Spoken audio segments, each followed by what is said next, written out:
munaasabadan ay ku qalin jabinayeen dufcaddii 17aad ee iskuulada SYL waxaa ka qayb galay waalidiin, aqoon-yahano, macallimiin ka socotay jaamacadaha dalka iyo mas'uuliyiin ka tirsan dawladda Soomaaliya.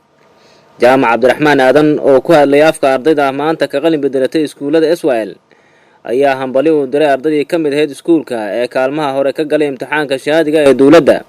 waxaan halkaa hambaliyo uga dirayaa qalin jabiyaasha aan afkooda ku hadlayo. waxaan idin leeyahay allah arbaxaydii sugaya war waad qalin bedelateen maydan qalin jibin waxaa idin sugaya juhdi dheer iyo waddo culus. maanta meel ilaahay loogu mahadiyo ayaan joognaa. waxaan adoo sagootinaya magacaas allah halkuu igaga yaallaa dee waa halkee. agaasimaha mu'asasada dugsiyada SYL warsame Sheekh Cabdi ayaa ardayda kula dardaarmay inuu hadda u furmay albaabka koowaad ee waxbarashada loogana baahan yahay ardayda inay dadaalkooda ay sii laba jibaaraan. maanta waa maalin weyn ku weyn quluubta Soomaaliyeed, waalidiintii guud ee soo dhabar adeegay, ardaydii guud ee tadxiyada sameysay ilaa kuwa kamid ah laga yaabaa inay waxbarashadii ka hartay, laakiin kuwa dhaga markaa ku adkaystay inay mustawahan soo gaaraan. waxaan leenahay meesha hadda ay taagantihiin ka sii socda oo hore uga sii dhaqaaqa oo la sii develop gareeyo oo numberkan meesha nagu qoran iyo tiro ka badan ee aflaxda tirada meesha ku qoran waa tirada guud ee baastay.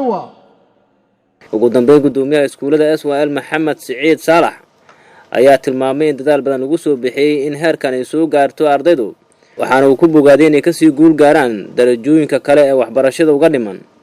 runtii waa fursad qiimo badan,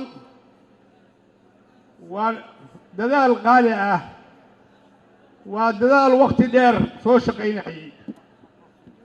in badan oo Soomaaliyeed iyo macallin Soomaaliyeed iyo waalid Soomaaliyeed oo kala duwan ay ka qayb qaateen. ardayga iyaguna maanta aan ka malakacayno horumarka uu sameeyey inuu maanta qalin jabiyo.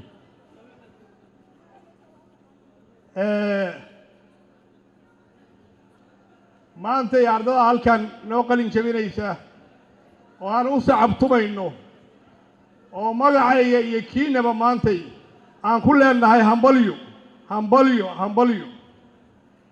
waxaan leenahay waxaad tihiin kuwii qalin jabiyey, macnaheedu uu yahay kuwii qalin bedeshay inaad tihiin. mukhtaar cabdi ciise, warbaahinta qaranka, Muqdisho.